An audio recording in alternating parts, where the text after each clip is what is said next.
오늘 시편 147편은 저자가 누군지 모르죠. 기록이 안 돼 있으니까. 근데 오늘 역사적 배경은 오늘 성경을 통해서 대충 알 수가 있습니다.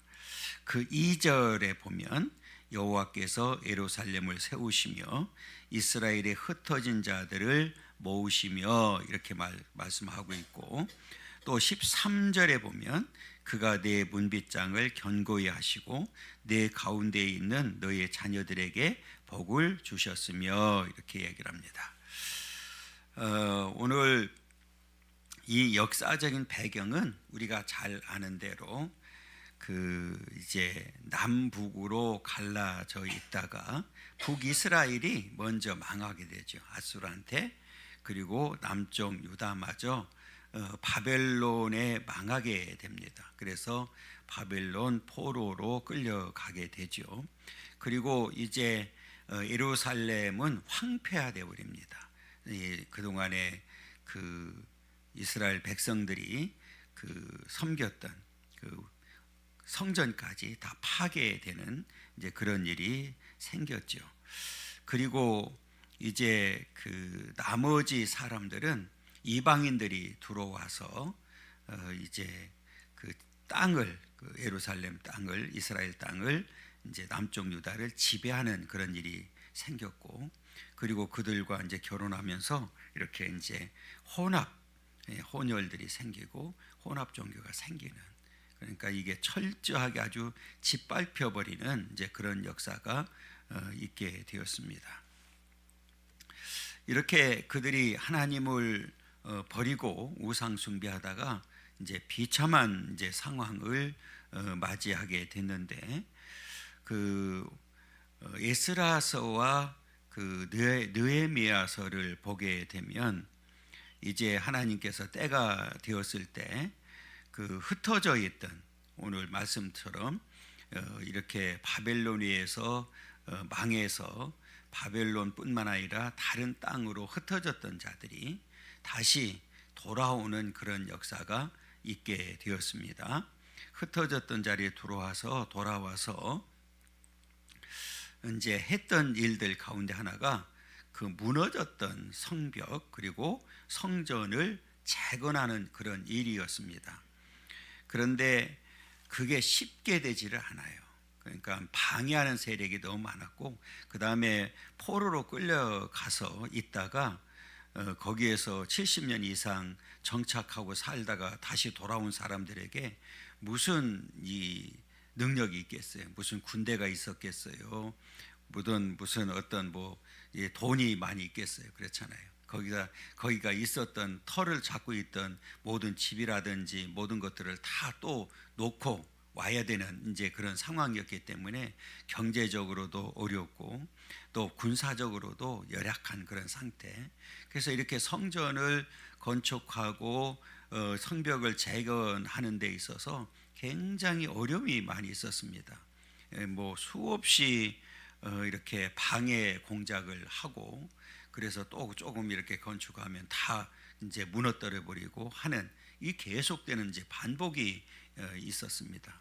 그때 이제 느헤미야를 통해서 다시 이제 재건을 하게 될 때, 그때 상황을 성경에 보면 한쪽에는 무기를 들고 이렇게 이제 건축을 하는, 그리고 밤에는 그렇게 낮에 열심히 고생을 이제 성전 건축을 하는데 고생을 하고, 그 다음에 밤에는 또 이제 또 파수꾼으로 해야 됩니다. 그러니까 이게 잠도 제대로 못 자면서 이제 성전 건축을 하게 되죠.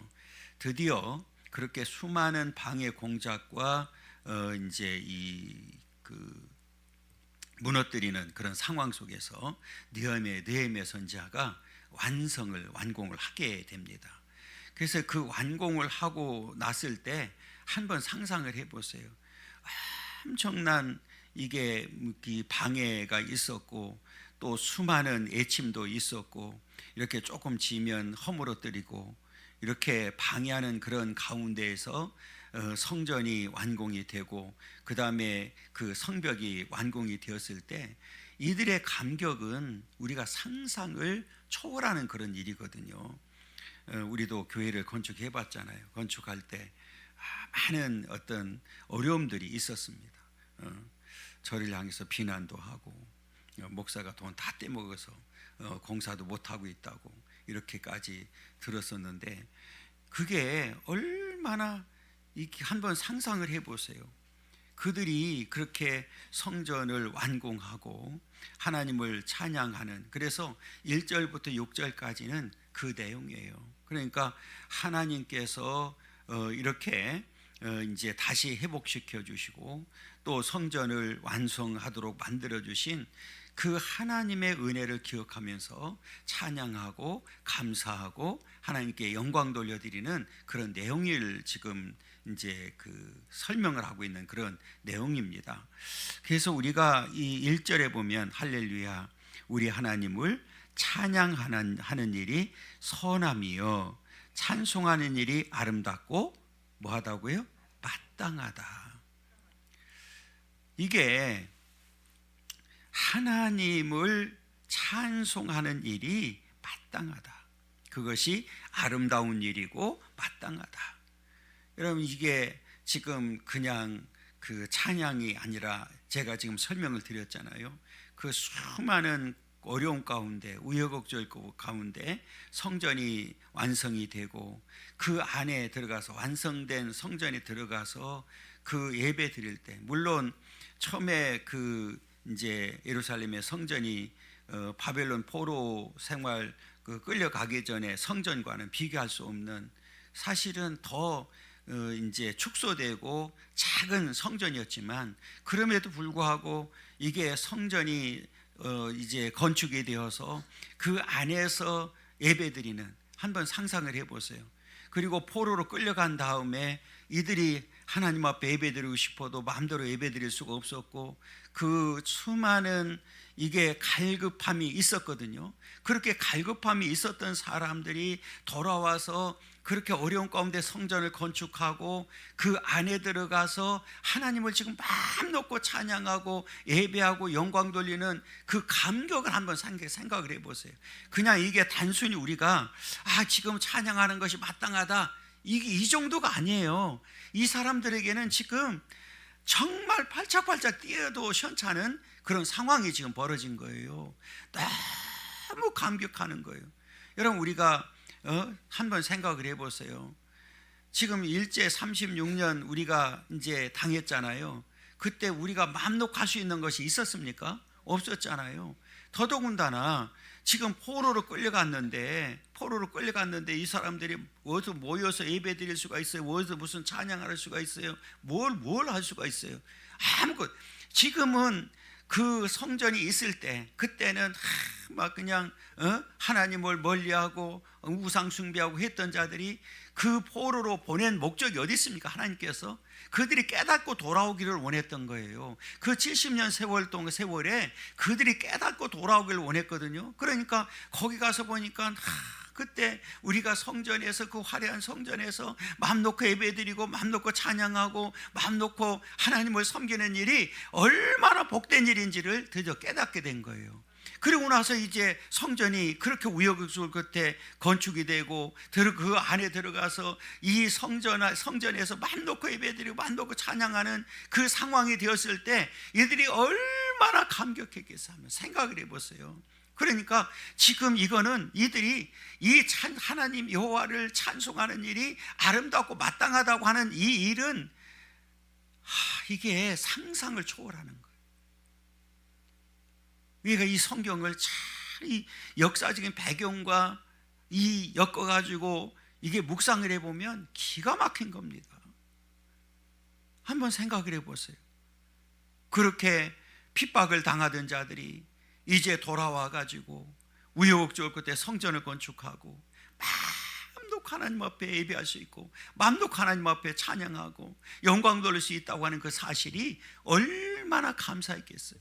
그래서 지금 이 우리 하나님을 찬양하는 일이 선한 일이고 찬송하는 일이 아름답고 마땅하다, 이렇게 지금 강조를 하면서 시작을 합니다. 여러분, 저와 여러분들은 지금 하나님 앞에 예배하는 이 일이 너무 좋은 환경에서 하고 있잖아요. 안 그래요? 얼마 전에 우리 교단에 그 증경 총회장님들 오셨잖아요. 우리 식당에서 밥을 너무 맛있게 해주셔서 너무 감사하다고, 이렇게 극진히 대접해 주셔서 감사하다고 이렇게 인사를 하더라고요. 그러면서 뭐 이제 오랫동안 우리 교단을 이제 지키고 총회장을 하신 분들이니까 그런 말씀을 하시더라고요. 우리가 이제 그 사실은 중예배실에서 이렇게 이제 예배 드리려고 했는데 우리 한번 그 증경 총회장님이 오셨었잖아요. 고창근 목사님이 본당이 너무 아름다우니까 본당에서 했으면 좋겠다 이렇게 말씀하시더라고요. 그래서 뭐 한 15명 되는데 그 본당에서 했어요. 그랬더니 끝나고 나니까 이제 그 증경 총회장님들 그런 얘기를 하는 거예요.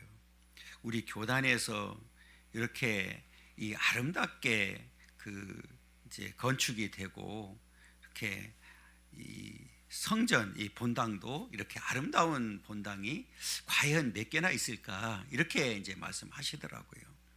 그러니까 지금 이제 우리 교회도 환경이 너무 좋잖아요. 우리가 이 실도 많고 그래서 동시에 11시 예배드리고 이게 함께 식사하면서 하는 일이 이게 많은 교회들이 하고 싶어도 못하는 그런 환경이거든요. 지금 우리가 이 뭐 겨울에 뭐 이제 히터, 여름에 에어컨 이런 시스템들이 너무너무 잘 되어 있잖아요. 제가 이제 가끔 말씀드리잖아요. 우리가 이 밑에 지금 여기 초등학교 자리에 있었잖아요. 제가 와서 처음에 다 밥 먹는 게 미안할 정도로, 더군다나 여름 같은 때는 완전히 땀으로 범벅이 돼가지고 이게 도대체 너무너무 미안한 거예요. 내가 건축하면서 맨날 식당 거기 불 있는 데까지도 그 에어컨을 좀 달아달라고 그러니까 신신부탁하고 다녔는데 정작 빼놓은 거는 본당에 나 있는데 거기는 빼먹어가지고 나는 식당만 신경 쓴 거예요. 그러다 보니까 거기는 들어가 있는데 이 본당에 이게 성가대석하고 여기 저와 있는데 더군다나 저 이렇게 막 이게 서치라이트 비치잖아요. 그러니까 이게 열기가 저한테 다 오는 거예요. 그러니까 여름에는 너무너무 더운 거예요. 근데 그렇게 했던 놓쳤는데 그래도 너무 환경이 좋잖아요. 그러면 그런 환경 속에서 예배드리는 우리는 더 기뻐하고 더 감사하고 더 하나님을 찬양하고 더 모이기를 힘써야 되지 않나? 참 답답해.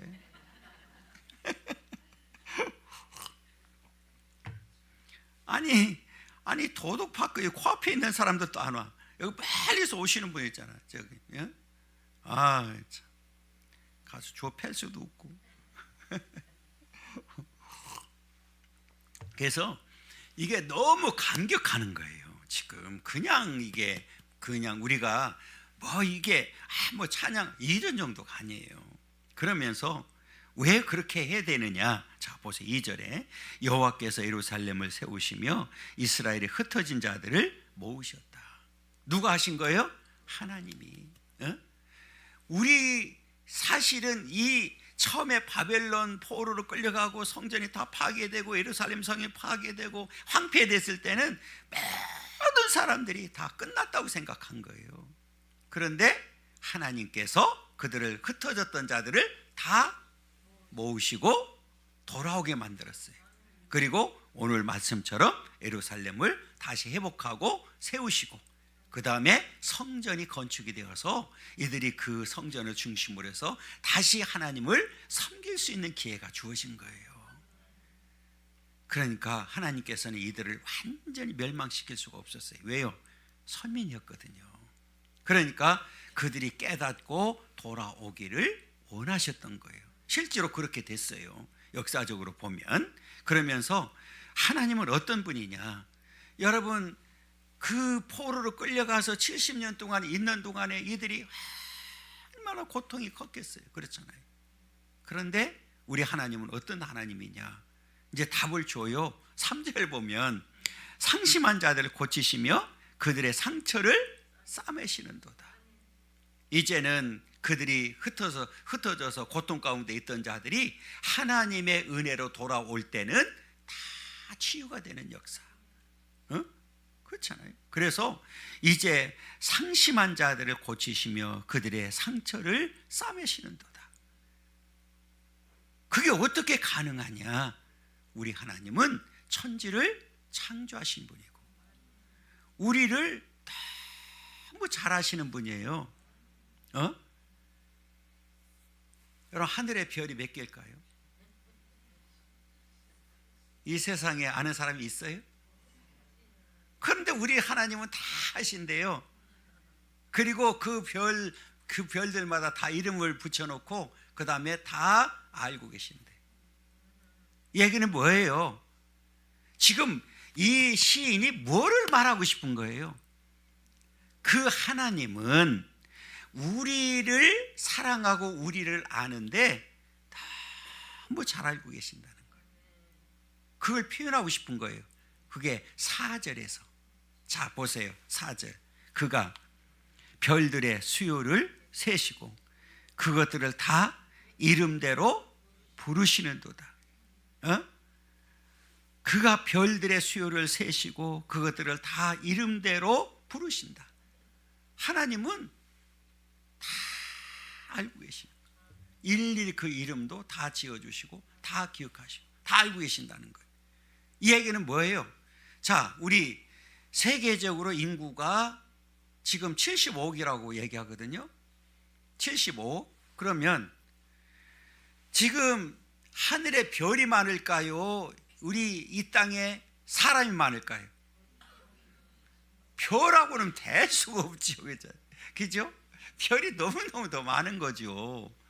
그런데 그 별도 다 알고 있다는 얘기는 우리 인간, 우리 더더군다나 우리 그 75억 가운데서 물론 다 하나님이 아시지만 우리 더 좁혀보면 우리 믿음의 사람들은 몇십억 될 거 아니에요.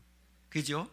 뭐 반 잡아도 뭐 30억, 40억 될 건데 반이 안 되잖아요. 30% 잡는다고 그래도 그렇잖아요.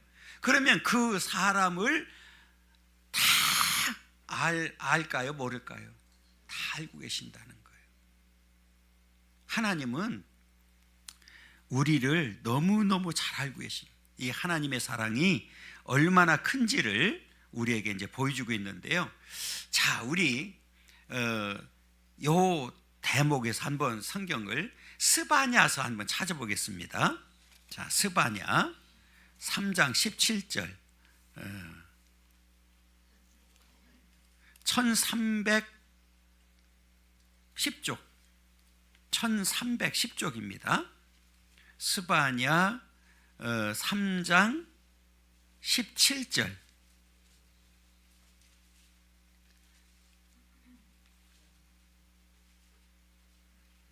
우리 읽어보겠습니다. 너희 하나님 여호와가 너희 가운데에 계시니 그는 구원을 베푸실 전능자이시니라. 그가 너로 말미암아 기쁨을 이기지 못하며 너를 잠잠히 사랑하시며 너로 말미암아 즐거이 부르며 기뻐하시리라 하리라 그랬어요. 그 너희 하나님 여호와가 누구 가운데? 너희 가운데 계시단 말이에요. 그리고 전능자이기 때문에 우리를 너무너무 사랑하시는, 그래서 우리의 모든 것들을 다 알고 계시다는 사실을 보여주고 있는 거예요. 그러면서 하나님께서 이제 더 구체적으로 이제 포로로 끌려갔다 돌아왔으니까 어떤 자가 되느냐? 겸손한 자가 되라는 거예요. 그러니까 왜 그러느냐? 지금 악인이라고 표현했지만 6절에 보면 사실은 이들은 교만한 자였습니다. 그러니까 교만하다는 얘기는 지금 하나님을 버릴 수밖에 없는 거죠. 그죠? 그러니까 이제 너희들이 하나님의 사랑을 잊고 하나님의 은혜 가운데 살기를 원한다고 그러면 절대적으로 어떤 자가 되어야 된다고요? 겸손한 자가 되어야 된다. 그러면서 5절 한번 읽어보세요. 우리 주는 위대하시며 능력이 많으시며 그의 지혜가 무궁하시도다. 우리 주는 위대하시다. 천지 만물을 창조하시고 절대 주권 가운데 섭리하시고 역사하시고 주관하시고, 그래서 능력이 많은, 이 얘기는 하나님을 우리가 이제 하나님 앞에 기도할 때도 전지전능하시는 하나님, 그런 얘기 하잖아요. 이 얘기는 하나님은 창조주로서 능력이 한계가 있어요, 없어요? 무한하신 분이잖아요. 그럼 반대로 피조물인 우리는 인간의 우리가 이 만물 가운데에서도 피조 세계에서도 우리 인간이 가장 뛰어나잖아요. 그러면 우리에게는 능력이 한계가 있는 거잖아요. 그죠? 그러니까 결국은 하나님 앞에 우리를 비춰볼 때, 우리를 이렇게 보면은 너무너무 무능한 자이거든요. 한계 정도가 아니라 아예 그냥 무능한 존재거든요. 그런데도 불구하고 우리는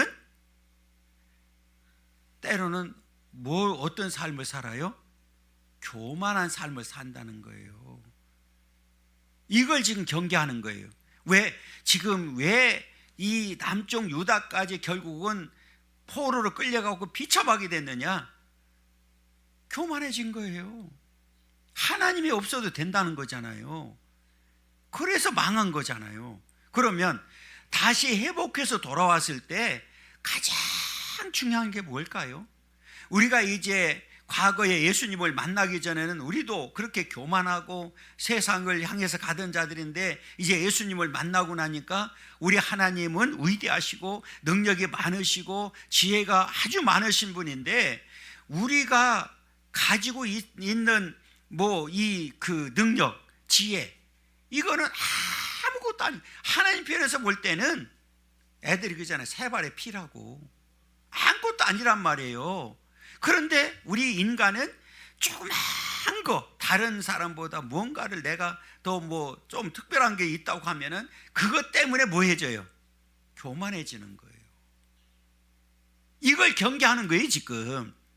여러분, 오늘날 신앙생활 하는 데 있어서도 가장 우리가 경계해야 될 게 뭘까요? 교만입니다. 우리가 흔히 하는 얘기가 있어요. 영적 교만은 약이 없다는 거예요. 영적 교만은 뭐가 없다고요? 약이 없어요. 없는 게 아니라 있어요. 신약도 있고 구약도 있잖아. 그런데 안 처먹어, 문제는. 그리고 안 들어. 이게 교만한 사람들의 특징이거든요. 이게요, 우리가 흔히 그러잖아요. 마음이 열려서 부드러워져야 되는데 마음이 딱 닫히고 나면 들려요, 안 들려요? 이게 돌밭이 돼버렸어요. 길가밭이 돼버려서 이게 씨앗이 들어와요, 안 들어와요? 안 떨어지는 거예요. 이게 교만한 자들의 특징이거든요. 그러니까 하나님 말씀을, 구약이나 신약을 잘 받아들이고 그것을 내 것으로 만들고 그것을 통해서 내가 변화되고 그것을 통해서 내가 새 힘을 얻고 이러면 바뀌어지는데, 그렇잖아요. 여러분, 말씀의 특징 가운데 하나가 뭡니까? 변화시키는 능력입니다. 여러분, 말씀을 통해서 변화되지 않는 것이 있어요, 없어요? 없어요. 문제는 누구한테 있는 거예요? 말씀에 능력이 있는 것이 아니라, 능력이 없어서가 아니라 오늘 이 받아들이는 사람, 듣는 사람들의 상태에 따라서 달라지는 거예요. 교만한 자면 안 되는 거예요. 그래서 왜 이스라엘 백성들이, 왜 남쪽 유다까지도 왜 망했느냐? 결국은 교만해서 그랬던 거예요. 자, 그래서 6절에 보면 여호와께서 겸손한 자들은 붙드시고 악인들은 땅에 엎드려 때리시는 것. 악인들은 이 교만한 자예요, 결국은. 그러니까 하나님께서 원하는 게 뭐냐? 겸손한 자 되기를 원하는 거예요. 여러분, 우리가 흔히 그런 얘기 하잖아요. 곡식 익으면 익을수록 어떻게 된다고요? 항상 인사하고 있어. 그것도 아주 농사가 잘 돼가지고 이게 연글면 연글수록 더 고개를 더 숙여. 그래 안 그래요? 알기는 잘하네. 그런데 이게 연글지도 않은 게 빳빳해 서가지고 까불고 있다니까. 바람 불면 까딱 하면서 가는 거예요. 그냥 하나님 앞에 아무것도 아니에요. 그래서 하나님께서 이제 돌아온 백성들을 향해서 경고하는 거예요. 절대 교만하면 안 된다. 오늘날도 마찬가지죠. 우리가 신앙생활 하는데 가장 중요한 게 뭐냐? 겸손해야 되는 거예요. 교만하면, 그렇잖아. 오죽하면 교만은 패망의 선봉이잖아요. 오늘 본문에 그대로 보세요. 여호와께서 겸손한 자들은 붙드시고 악인들은 땅에 엎드려뜨리신다. 그러면 우리는 뭐 해야 되느냐? 이렇게 돌아왔어요. 하나님께서 그 위대하신 하나님이 세상 모든 사람들이 끝났다고 생각했는데, 불가능하다고 생각했는데, 하나님의 절대적인 역사로 다시 돌아와서 성전이 건축이 되었고, 이제는 하나님 앞에 예배드리고 하나님을 마음 놓고 찬양할 수 있는 길이 열려졌어요. 그럼 뭐 해야 될까요? 답을 줬잖아. 7절 봐봐. 그 옆 7절을 보면 답이 나오는데 그 감사한 거예요. 나만 쳐다보는 것도 감사하지. 뭐라고 그랬어요? 감사함으로 여호와께 노래하며 수금으로 하나님께 찬양할지어다. 이게 뭐예요? 이게 찬양이나 감사는 화답입니다. 화답. 그렇잖아요. 우리가 무슨 예를 들어서 감사합니다 할 때는 내가 감사할 조건이 있으니까 뭐예요? 감사하는 거예요. 화답하는 거예요. 그러니까 지금 여기도 감사해야 되고 또 노래하고 수금으로 하나님께 찬양한다는 건, 이 찬양도 뭐 하는 거예요? 화답하는 거예요. 하나님께서 구원시켜 주시고 여기까지 은혜 베풀어 주시고 한 놀라운 은혜를 생각하는 거예요. 그러니까 여러분, 지금 앞에 제가 잠깐 말씀드렸잖아요. 지금 이들이 포로로 끌려갔다가 돌아와서 지금 성전을 건축하고 하나님을 지금 예배하는 그런 상태에 있을 때, 여러분 그 감사가 넘쳤을까요? 안 넘쳤을까요?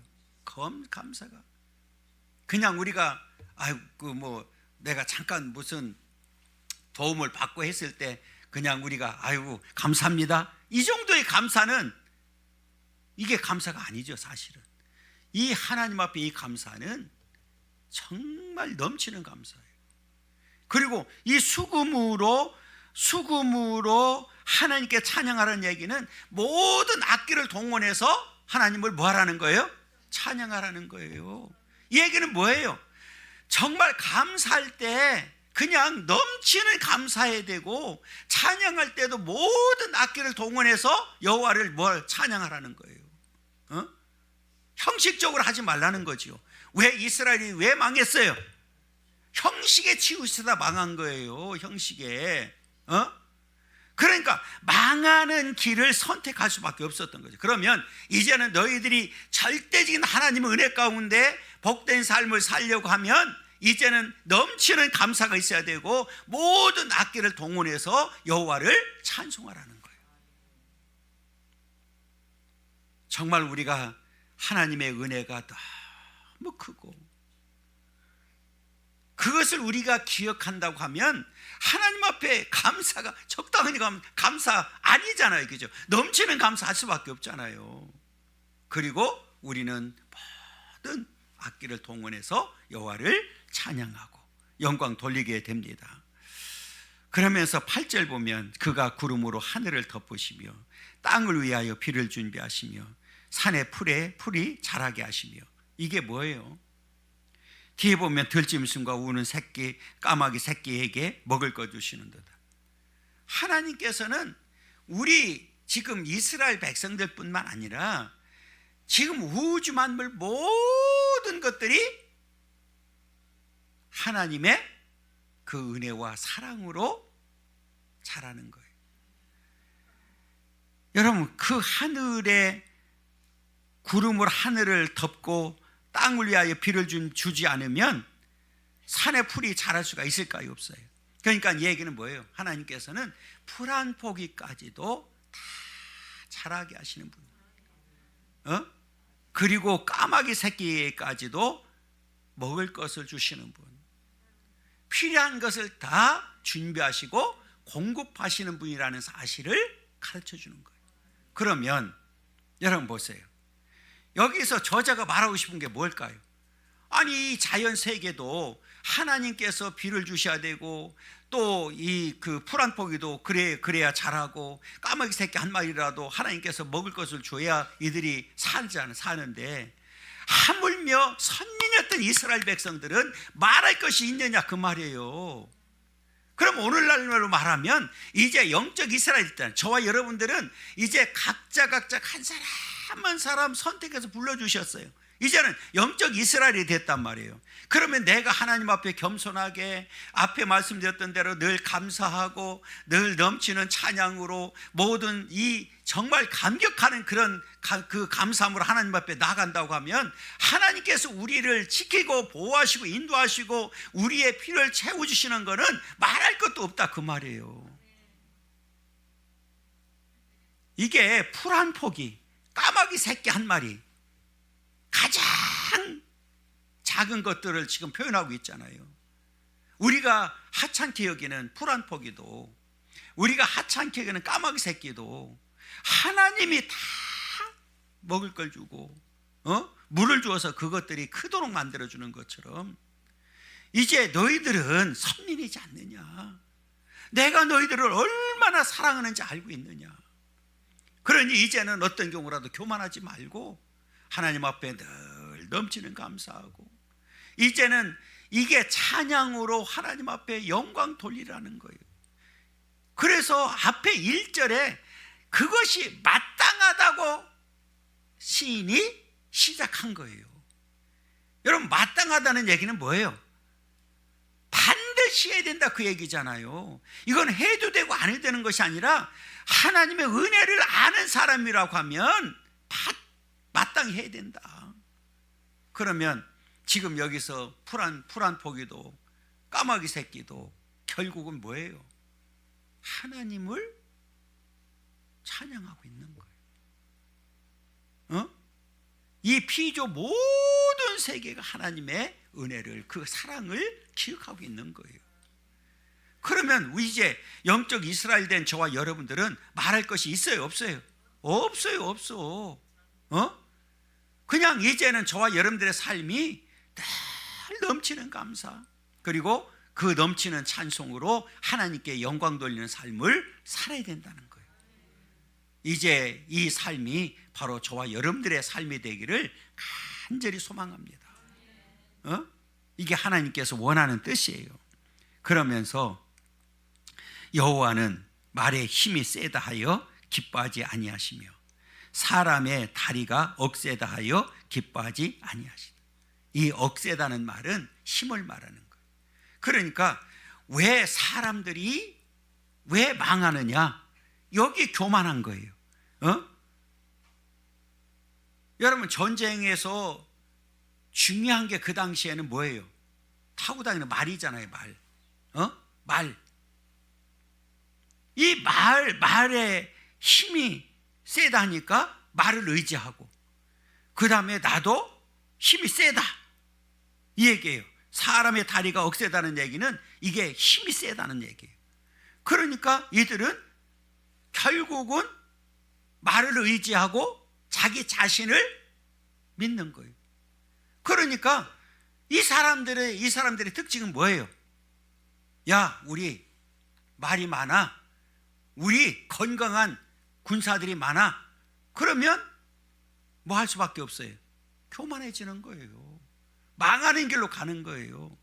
여러분, 제가 늘 말씀드리지만 이스라엘 백성들이 그 늘 승리하고 했던 역사를 보면 그들이 어떤 막 능력이 있어서 군사가 많아가지고 이겼습니까? 하나님이 함께 해주셨기 때문에 그들이 이긴 거지. 여러분, 지금까지 저와 여러분들의 살아온 모든 과정을 보면 우리가 막 힘이 세고 우리가 뭐 가진 것이 많고 어떤 능력이 있어서 그런 게 아니잖아요. 하나님께서 저와 여러분들을 지켜주시고 인도해 주시고 보호해 주셨기 때문에 여기까지 오게 된 거예요. 그래서 우리는 절대적으로 이 세상을 의지하는 자가 돼서는 안 되고, 자, 우리 시편인가 이제 우리 한번 보게 되면 시편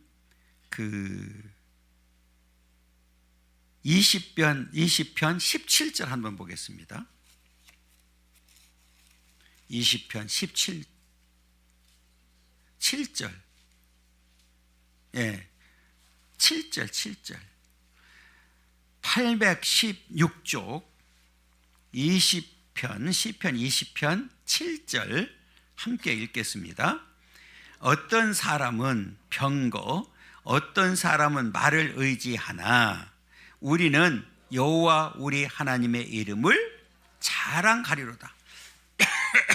자, 어떤 사람은 병거, 이 말이잖아요, 그죠? 어떤 사람은 이제 말을 의지하나 우리는 여호와 우리 하나님의 이름을 자랑한다.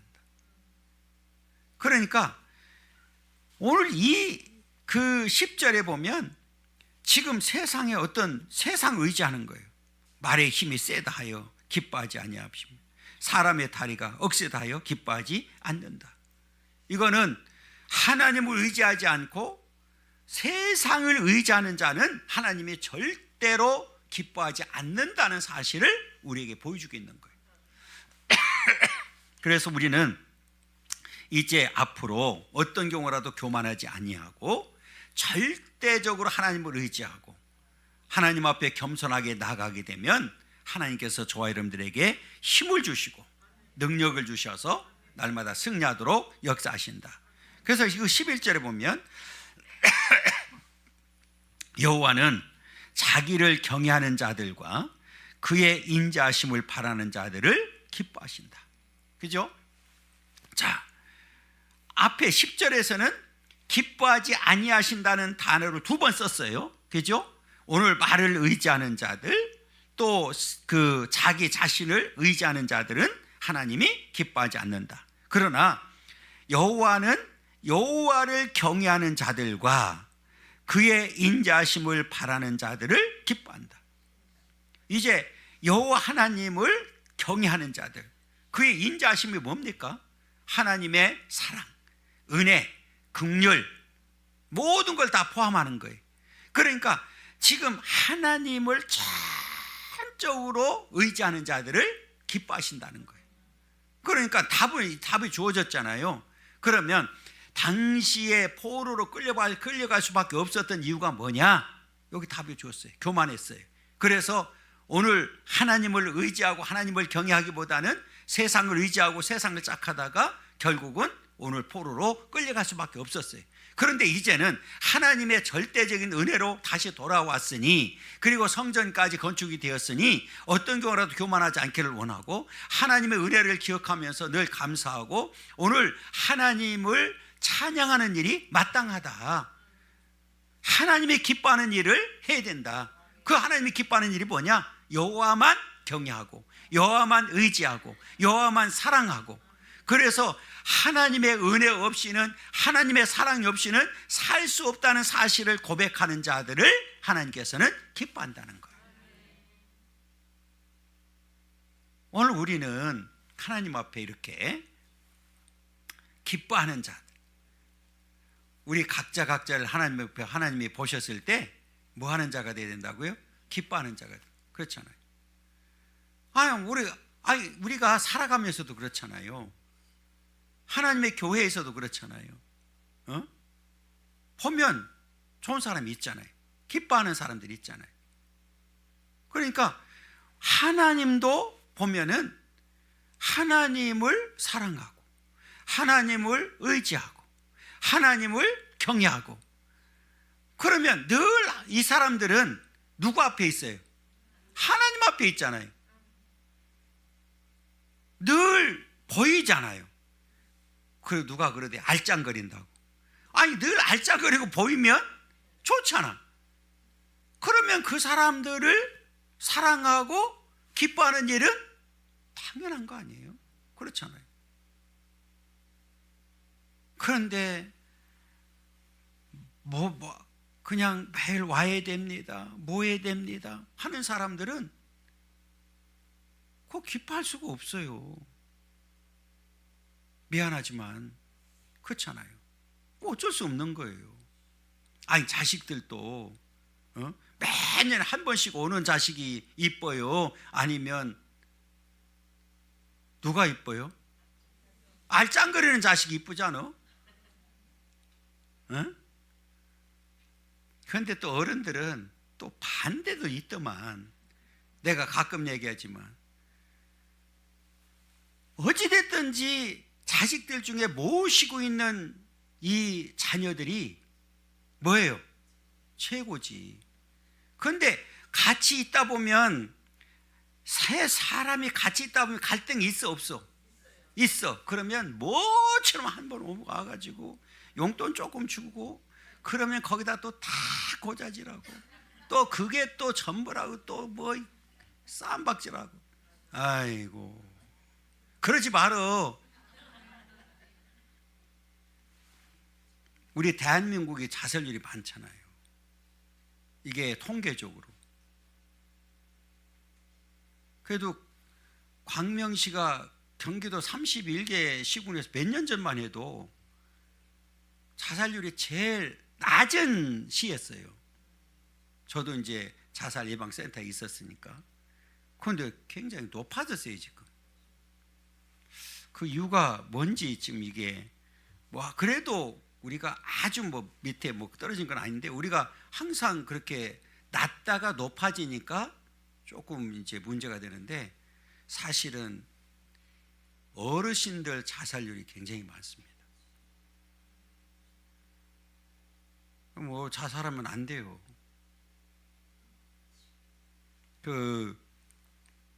이제 이렇게 통계적으로 보면 지금 어르신들 자살률이 많아졌어요. 이게 그전에는 이게 젊은 사람들, 청소년들 이런 게 많았었는데, 지금은 어른들이 많아졌어요. 그러니까 왜 그러느냐? 이게 어떤 시설에 간다든지 이렇게 했을 때 그 충격을 받는다고 그러네요. 자식들이 나를 버렸다고 생각한다고.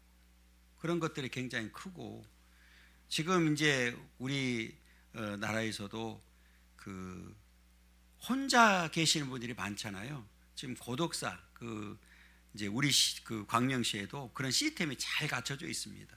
이제 혼자 계신 분들 늘 이제 관리를 하면서 이렇게 체크를 하고 있는데, 지금 3월 달부터 시행된 거 여러분들이 알고 있어요? 통합돌봄이라고 하는 게 있습니다.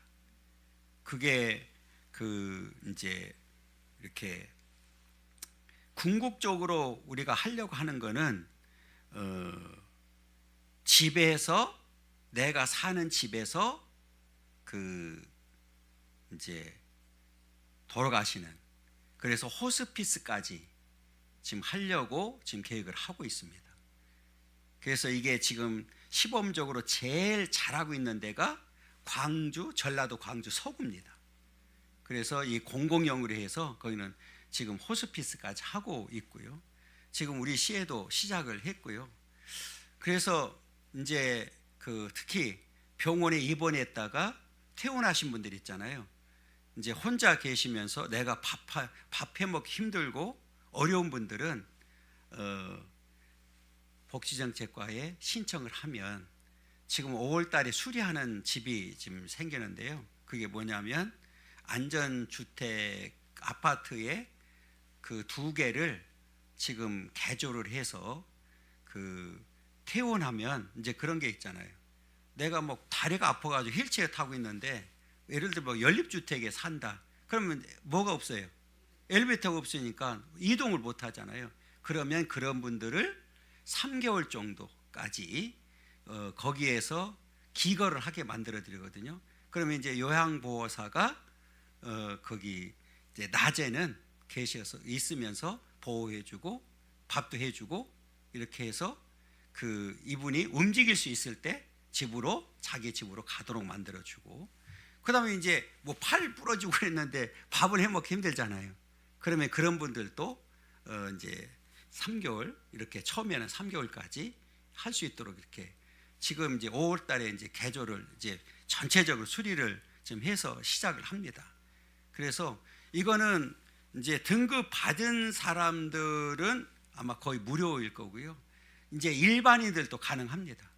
그래서 저희들이 책정한 거는 30%, 그 아마 30%, 40% 안에 그 이제 그 요금만 되면 이제 다 그 서비스를 받도록 이렇게 지금 하고 있거든요. 그래서 이제 앞으로는 이제 뭐 시설에 가능하면 아주 뭐 중증인 사람들은 가야 되겠지만, 그렇지 않은 분들은 이제 그 집에서 이렇게 보호받는 시스템을 지금 구축을 하고 있거든요. 그래서 이게 이제 통합 돌봄이라고 하는 것이 이제 3월 달부터 본격적으로 전국으로 시행이 되고 지금 되는 가운데 있는데, 광명시에도 준비하고 있습니다. 거기에 제가 지금 이제 준비하고 있는 들어가 있는 상태인데요. 아무튼 우리가 이렇게 그 하나님을 잘 의지해서 하나님을 의지하고, 그래서 어떤 경우라도 우리는 하나님 앞에 기뻐함을 입는 자들이 되어야 되는, 이해가 됐죠? 그래서 우리는 하나님 앞에 늘 좀 알짱거렸으면 좋겠어요. 하나님의 교회에서도 열심히, 그렇잖아요. 그러면 너무너무 이쁘잖아. 그렇잖아요. 그러면 우리가 이 땅에 사는 동안에 하나님께서 정말 기뻐하는 자가 된다. 그러면 하나님이 주고 싶은 거 안 주겠어요? 그렇잖아요. 많은 것을 주시겠죠. 하나님께서 주시는 은혜 가운데 살아가길 원하고요. 우리 오늘 이렇게 다시 돌아와서 성전이 재건이 되고 하나님 앞에 다시 예배를 성전에서 드리는 그 감격과 기쁨이 정말 우리들에게도 있으면 좋겠고요. 하나님 앞에 넘치는 감사, 넘치는 찬송을 통해서 오직 하나님께 영광 돌리는 그런 삶이 되기를 간절히 소망합니다.